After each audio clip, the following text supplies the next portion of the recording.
আসসালামু আলাইকুম বিবাস। দেন কাগজ কিভাবে রোদ্রে শুকা, কিভাবে কাগজ তৈরি করতেছে মাঠের মধ্যে কাগজ তুলে দাও সাগর মাও বোঝার তুলে দাও, ওটা তুলে দেওয়া। মেশিন থেকে বের করে তারপরে রোদ যায় না মাঠে লারে। হ্যাঁ, তারপরে তারপরে রোদ্রে শুকা, তারপরে এটা আবার কাটিং করে আরে বিবাস। এই জন্য রোদ্রে মাঠে শুকাইতেছে, তারপরে আবার এই যে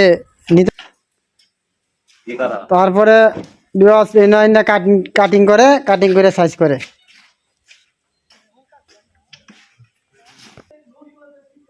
এখানে কাটিং হয়, কাটিং হওয়ার পরে এখান থেকে এখানে আসে, এখানে প্রসেসিং হয়, প্রসেসিং করে এখানে এখানে বাছাই করে আবার 25 কেজি করে ওজন দেয়।